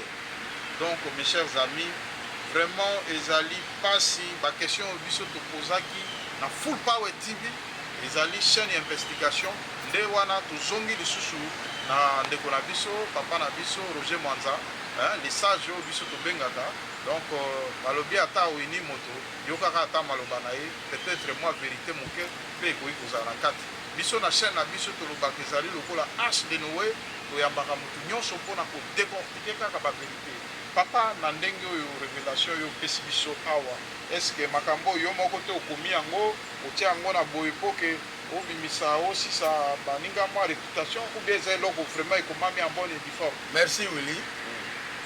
Po toza na chaîne investigation babengai biso bagendarme toza bagendarme ya République démocratique du Congo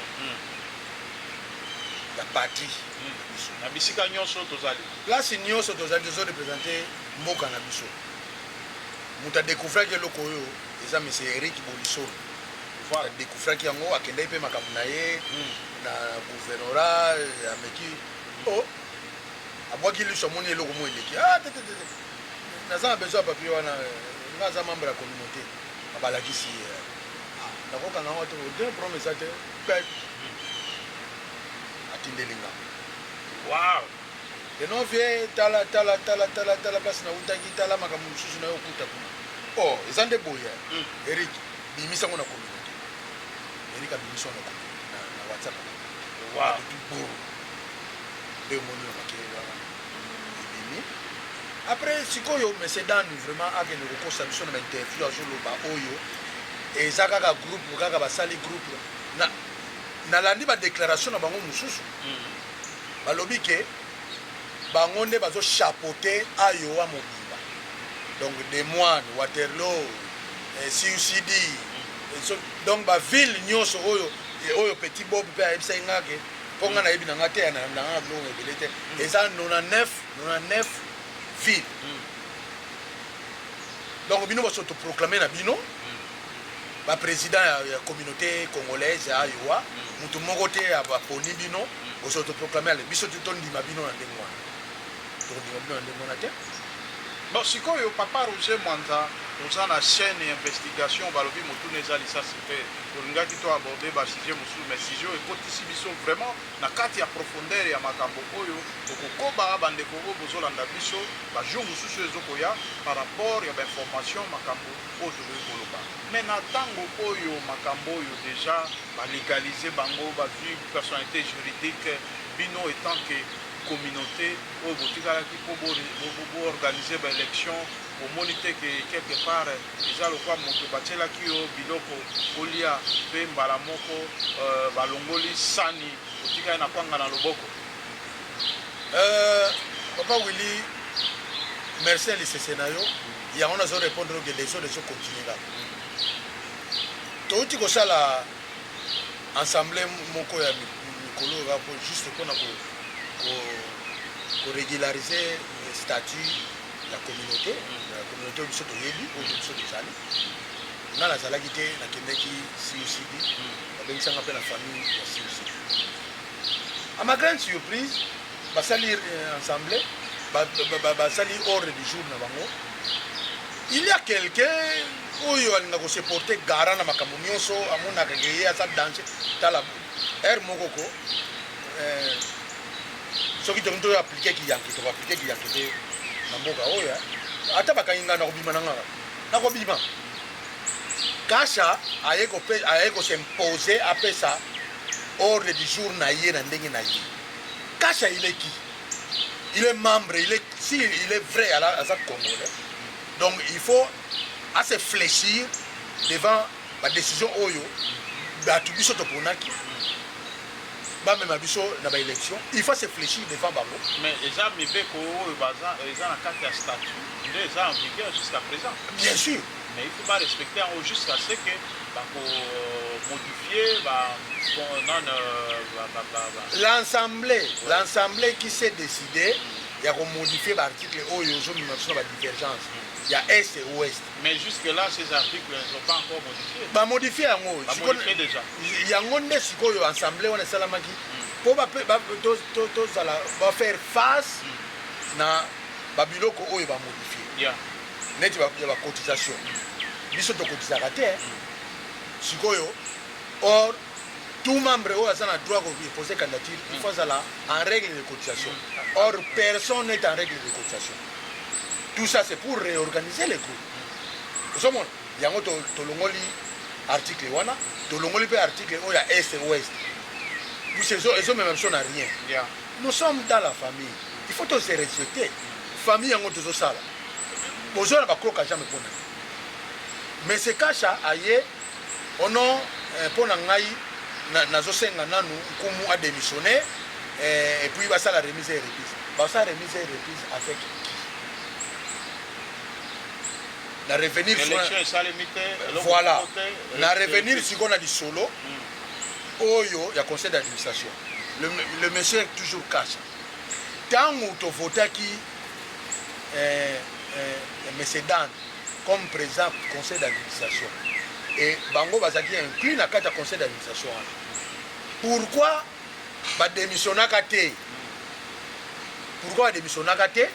po mpe basala remise et reprise na monsieur Dan mais kasha ayeko poser problème yango kaka na tour oyo pasteur Champagne azwi présidence ya komema biso na élection omoni ke toujours c'est kasha aza mpe trouble fait ya bamakambo oyo c'est parce que il a des intérêts.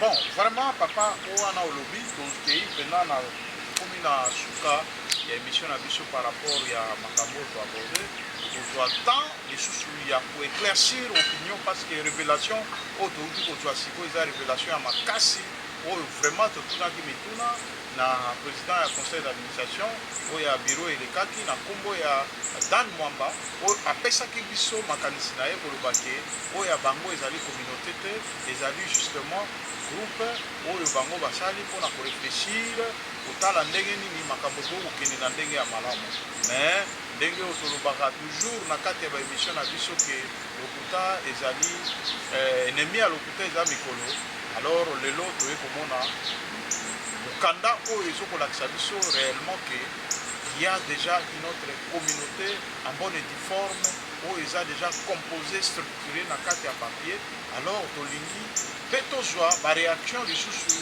ya monsieur Dan Mwamba aya lisusu na chaîne na biso ya Full Power TV1 aya koexplike biso soki papier oyo eza ke na kati ya bureau sortant oyo ya nkumu nde bango moto bakomi papier wana mpona kobebisa réputation na bango to soki papier oyo ezali vraiment oyo bango basalaki parce que normalement il faut mpe tomona mpe basignature wana tokotala toza na chaîne investigation tokocompare basignature parce que biso tozali wana toza toujours na investigation tokolandela yango pas à pas mpona koéclaire opinion toyeba bisika nini tokomi oyo tolobi ke RDC bisika nyonso oyo tozali motema mabe nde eza kochapeauté esprit ya leadership individuel ya kotala kaka entourage na ngai bato na ngai nde baringe eza partout ti na niveau États-Unis vraiment papa Roger oyo eza motuna ya suka oyo nalingi kopose yo est-ce que démarche nini oyo bino etanke communauté ndenge bozokose reconnaître ke boza communauté malgré bapoignarde bino par le dos alors message nini okoki kopesa ya makasi na espoir parce que bandeko nyonso bayebi te lelo oyo communauté ezwi alire mosusu ezwi sens mosusu mpona yo okoki koyebisa bandeko bazolanda bino de partout nini mpo bayeba nini mpe baretenir nini. Ça c'est la première question. Deuxième question okosangisa yango répondre nga na mokuse. Deuxième question ezali ke ndenge bango bazwi personnalité juridique est-ce que bino bokozala mesure lisusu ya koarrache bango personnalité juridique wana de façon ke ezonga na ndenge ya batransparence ndenge bino bozokoloba ke bozotambwisa makambo na transparence ke motu nyonso implication ya congolais nyonso ifo eza na kati ya baélection de façon ke to désigne mokonzi oyo akoki mpona biso okoki koloba nini mpona bandeko baola. Merci Willy ndenge opesanga occasion ya kosilisa émission nazolobaka ke c'est regrettable biso betaka tolo trop biso bacongolais intellectuel mais un intellectuel qui ment na modèle oyo c'est regrettable mais ntina gouvernement bato bazokosa mais justement akosala lolendo ya modèle oyo te okosa eza héritage ya congolais toloba yango na modèle wana ozomona eloko nini esalaka na biso bacongolais otema likunya soki yo lelo owili okomi président nga nazoyepa na yo en tant que président mpasi nini nga na komona batunaka te me nga nazorépondre eloko esalaka mpasi nini Willy o ndenge tomonaki kaka moto moko azalaki kaka lelo ya koma odirige biso ye azalaka na rigueur makasi soki adirige biso akocoince biso peut-être motema mabe tolandi Félix Oazeko alikoma donc 6e chantier na biso eza motema mabe moto nyonso alingi azala leader moto nyonso mais en quoi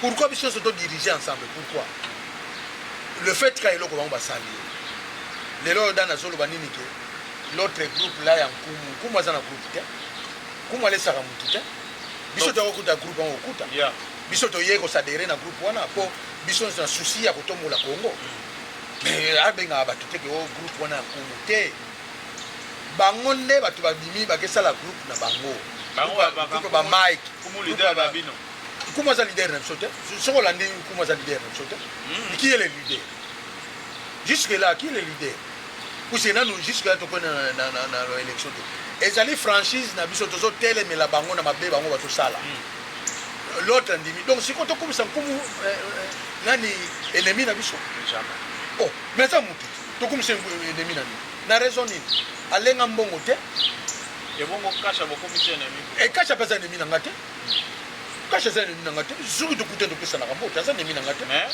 makambo bozoloba eza nde mpona intérêt ya communauté tozoloba yango mpona intérêt simplement ya communauté voilà yango nabiki nga naza gendarme ya communauté naza gendarme ya motu te mpo apesanga nini awa ese moto akofuta moto eloko apart entreprise awa moto akofuta nga eloko jamais awa moto akofuta okono mpenga nini je suis bien chez moi naza na 3 quart dile alors autobakisa moko kala oui nazorespecte bato me nakobanga bato te ozomona donc dan eloko basali na bamike c'est regrettable ki intellectualité na bino bozolakisa ngai eloko te boza baintellectuel te puse soki ozoraisonne modele odan azoraisonne boza intellectuel te wana toclasse bato lokwa ménopause intellectuelle mais oui mais oui ménopause intellectuelle mais oui frapper tout le monde mais pourquoi eloko wana basali yango mpona nini la raison nini l'intérêt nini et puis dan azoloba bien ke groupe wana ya nkumu bakoyoya osadere mpa na biso en quoi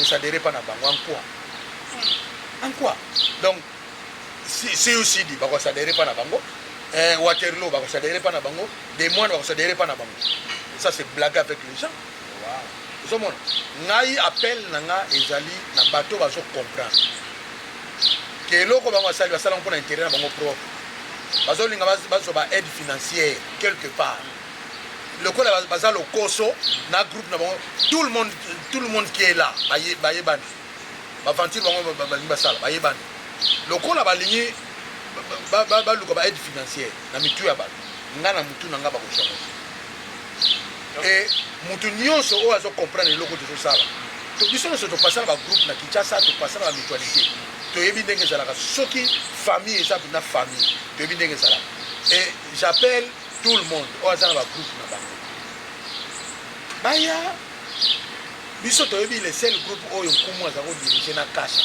toyebi le seul groupe yango wana biso tozali tozoleka na baélection bakala nde sepesani oyo nyonso bazomema so badistraction mpo bamema so na marche longue mpo oyo mpe babaka nini président champagne mpe aéchoue te tokokoma ti na suka e na suka wana soki baoyo baye na bango te tosali élection eleki biso mpe tokende koadere yango na nkombo ya communauté na suki na noir mais sikoyo papa Roger soki esali ke bandeko wana nyonso bazali na bagroupuscule oyo balobi wana balobi ke biso tosali yango lokwa baparti politique de façon ke todésigne candidat ya choix na biso toye koprésente na communauté est ce que soki basali eloko wana bokorejete yango non eza problème te yango na bino omoni na idée na biso tout d'abord tozalaki na idée na biso elingai ozala centré par des villes Seda rapide aza na comité na ye président na bango ya comité na bango d'office azali membre ya comité directeur ya communauté voilà ndenge biso tonga tosala oyo eza koenglobe Johnson County na lengi na idée na biso ezalaki eza ndenge wana nde oui donc Seda rapide eza lokwa bagouverneur ya baprovince centré na président de la République voilà na idée na biso ezalaki nde tokotosala ndenge wana. Donc chaque ville ezala na représentant. Oui, mpona koévite babiloko oyo tozomona oyo ezalaki ndenge wana. Et après Johnson Country to contacté Cedar Rapide et nani plutôt Waterloo to contacté les moines to contacté eloko ni suicide na ba ville mosusu oyo bandeko so ba congolais bazali to sangani to bimisi pe communauté moko ya Iowa mobimba. Voilà.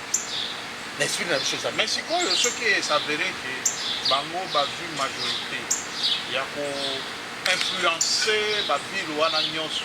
Alors bino botikeka na Iowa, est-ce que beaucoup za mesi ya ko adhérer na esprit na bango ou be ko za mesi? Au cas où. Oui, au cas où, mais ceux qui va tenter, on va tenter. J'ai même ma main à couper. Ceux qui va tenter, c'est pas leader d'opinion.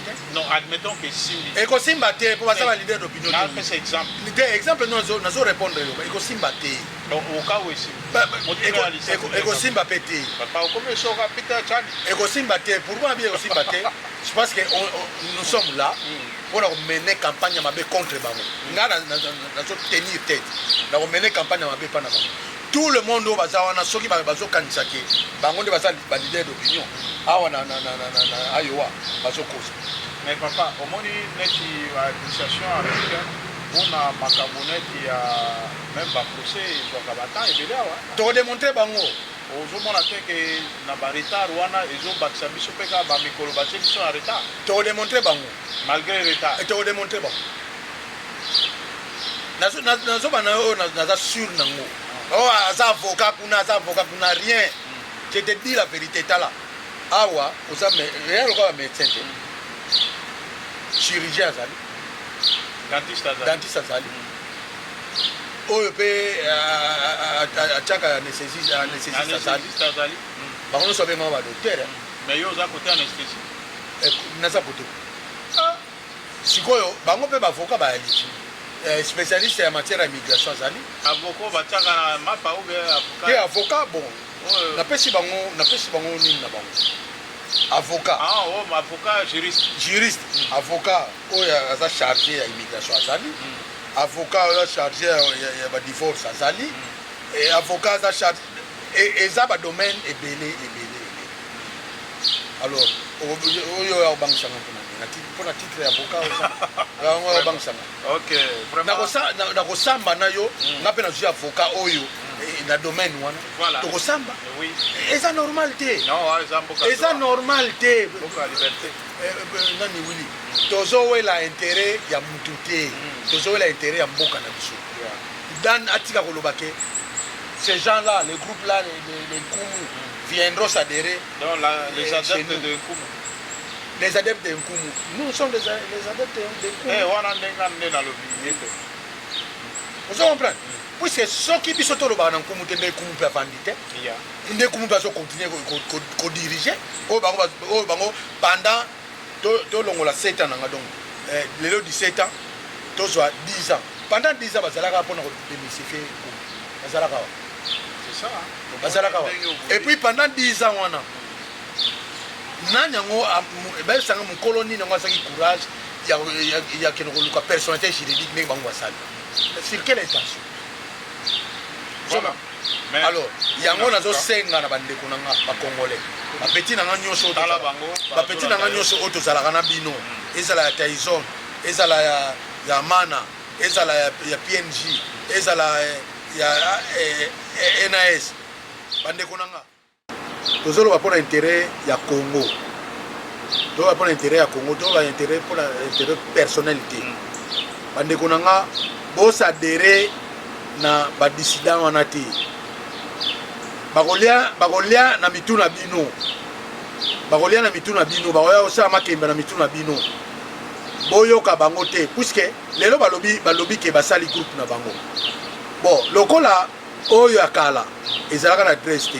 Oya bango bazui adresse ndaku nini bureau nini wana eza aventure ozomona biso nyonso toza na esprit ya bomoko esprit ya bomoko ekomema biso musika esprit ya bomoko ntango tokobanda bacotisation mpona kozwa biro to ndako ezala facile ozomona tokobrandir mayele na biso mpo tosala réussite ya communauté na biso par rapport à bacommunauté oyo biso tokokuta awa Congo eza eloko makasi ndenge tolobaka Congo tozwa le devant ndenge balobaka ke biso toza gâchette ya Afrique donc bolanda bandeko nyonso oyo baza kose croire te ke mpo bazwi baformation awa ke bango batangi bango baza danger bango te eloko te complexe wana tozala nango te nga na kinois de naissance te me nga na botami na ba Congo me naye okola na Kinshasa naza kinois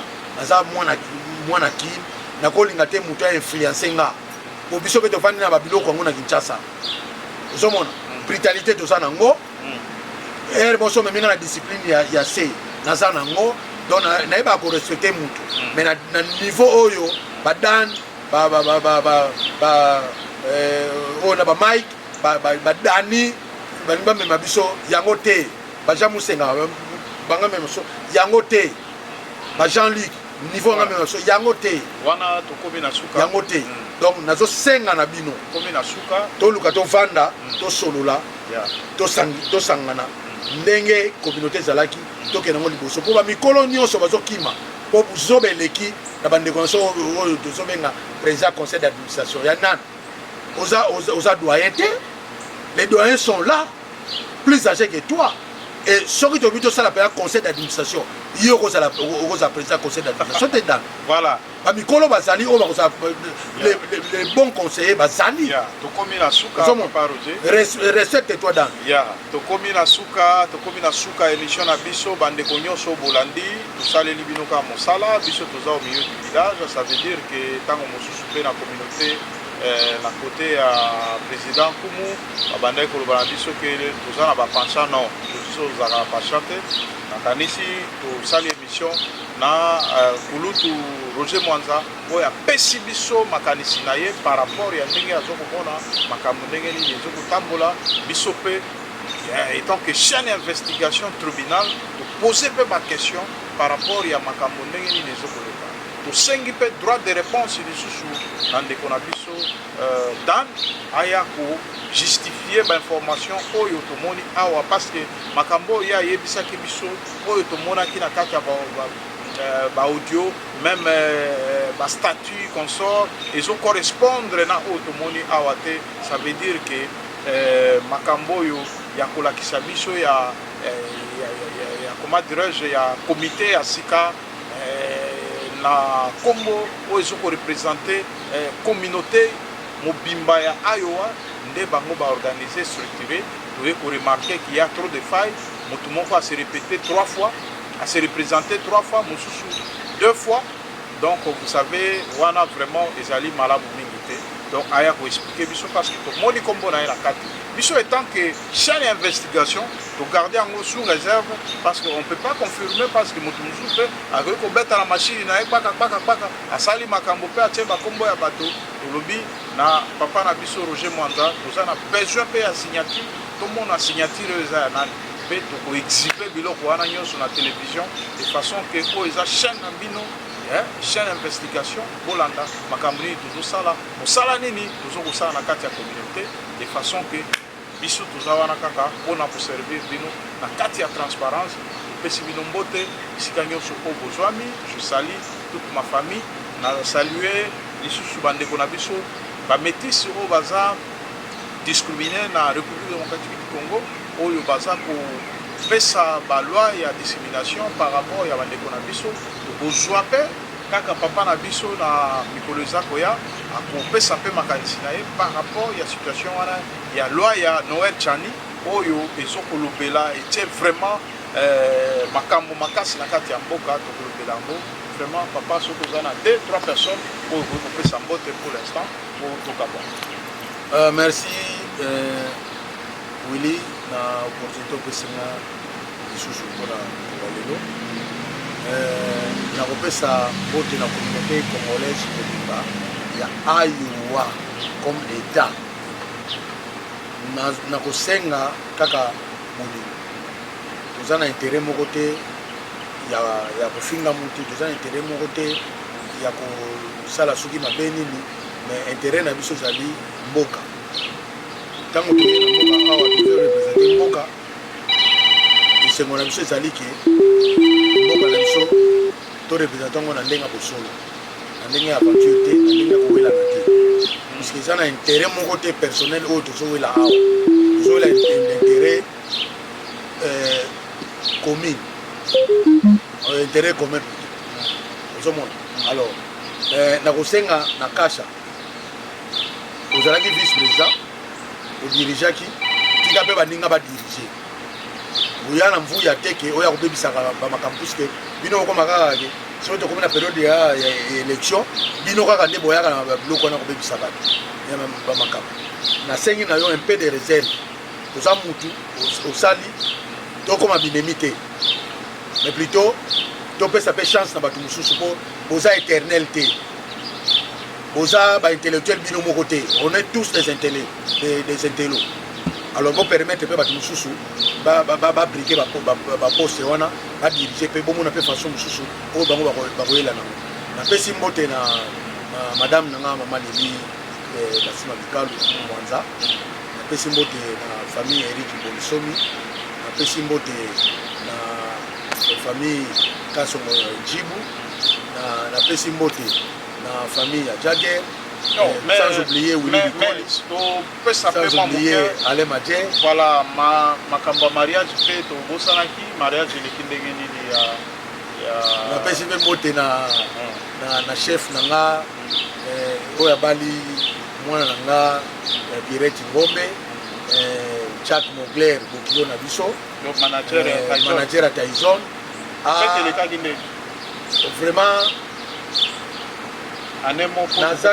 nazangi maloba po nazaki émotionné on a tout fait pour feti wana eleka modelo elekaki bino moko bomoni eza mosala oyo biso tosali mpona mwana na biso mpona bahonneur oyo apesi biso namoni mpena ke elengi ya kopesa motu conseil na motu azoyoka yo esalaka mpe babien moko donc voilà fruit na biso yango nde mona na biso ya bato ekozala lisusu plus na mariage religieux nde bokosepela lisusu bien oyo eleki wana eza religieux te oyo eleki wana ezalaki mariage coutumier mais tala ndenge elekeli papa osala baje obene te baje te okotuna bato eza mariage coutumier soki ozala filme yango en tout cas permettez préciser mariage coutumier eza mariage religieux te mariage civil na religieux ekoya na temps nango tobongisama naka kaka bokomona ndenge ekozala mpe mais wana bonyefuli mbongo ouais coutumier modèle wana mais c'est grave ouais tolakisi ke abali manager mais abali mpe américain drapeau ya mais bato mosusu abaki aza spanish te aza américain wana aza américain d'origine américain identité de texte te américain 100% ekozala 50% 50% mosusu aza allemand donc wana vraiment c'est bon donc wana mpena liseki te makambo ebimi esalami bato bamoni esalinga plaisir ozwi mokilo ya américain oui en tout cas papa nanga Pierre Ngombe wana kolo mwana papa nanga nakotindela yo émission oyo po naza émotionné donc naza na plaisir moko kosakana te po mais papa représenter yo nakoffrir yo une émission spéciale pour un mariage wana nakoffrir yo une émission spéciale pour yango de façon que au moins nous sommes des Congolais, ça c'est une chaîne de valeur quelque part les canaux émission pour baisser la biso par rapport il y a encadrement na bateau bazanga koyoka ndenge nini bakosala po ke moto ayoka mpe akomati na résultat oyo mwana na yo akomi na yango donc ekozala en sorte ya conseil poser moi baquestion mike po émission wana ekozala dédié na famille ya ndeko na biso ya bali donc par rapport ya motiver mpe bandeko mosusu oui nakozala dispo oui puisque naza mpona bato nyonso en tout cas ngai nalingaka kovivre nde bolingo na bato Yeah. soki bato mosusu bamonaka bazalaka gene na bavérité nga na bimiselaka bato en tout cas là je regrette puisque eloko eleki vérité eza te mpona ochange fo baloba no vérité soki osubaki na bato osubaki soki osokolaki misu te nakosokolaki misu te donc nakendaka te ke nakende na nsima ya bato te ngai naza ngala ya kobotama te me ya kokola Adoption. oui donc baadopte ngai na bambuza yango wana nde na acquérir mwa bamakambo bambuza mais naza mokongo moyombe précisement en tout cas franchement nasepelaka ndenge naza puisque naza moto ya franchise. Okay. Vraiment bandeko bolandi papa Roger Mwanza yende moto oyo vraiment oyo azalaki lokola tata direct ya Pierrette oyo ndeko na biso ya mwasi oyo abali manager ya Tyson. Donc honneur nyonso ezalaki dédié nde pa na ye yende représentant numéro 1 ya famille na kati États-Unis. Donc bozomona bokomona parce que en tout cas mes chers amis biso nyonso toza bajournaliste mais matosi oyo ekitaki wana donc je vous assure oyo vraiment tomonaka na bafilme ya bahollywood oyo batournaka bafilme ya batournage tomonaki yango ondire nayebi te nakoloba ne spectacle ya filme ezalaki ondire bato baza na tournage ondire donc feti moko je sais pas donc vraiment bravo na ndeko na biso ya mwasi nzambe asala bango grâce bakende liboso makambo nyonso ekende malamu parce que ntango oyo tokomonaka bandeko na biso ya basi bazolongola biso mpe soni na kati ya bamboka oyo eza fierté pour tout congolais tolongola balikundu tolongola bamitema mabe parce que après tout ezaka valeur ya congo bien sûr donc tomonaki mpe na kati ya feti wana drapeau ya congo etelemaki drapeau ya RDC bamama batelemi wana balati badrapeau ya mboka na biso mpona kolakisaki RDC eloko ya makasi. Donc RDC eza eloko ya makasi tosalelaka yango na ndenge ya bien non pas na ndenge ya bakuba na ndenge ya division oyo ya créer communauté kote oyo ya créer boye. En tout cas monsieur Dan oza na besoin ya droit de réponse na yo par rapport ya badocument oyo balakisi biso awa tokotia yango mpe na chaîne na kati émission oyo botala yango po bolakisa biso réellement est-ce que ezali euti epa na bino ou euti epa na bino te. Soki euti epa na bino est-ce que makanisi oyo bosali ezali malamu, soki ezali malamu te bose repentir de façon que ensemble tomema communauté liboso po biso nyonso mpe tokende liboso. En tout cas tokomi na suka. Merci de bonnes choses. Bye. Bye. Yeah.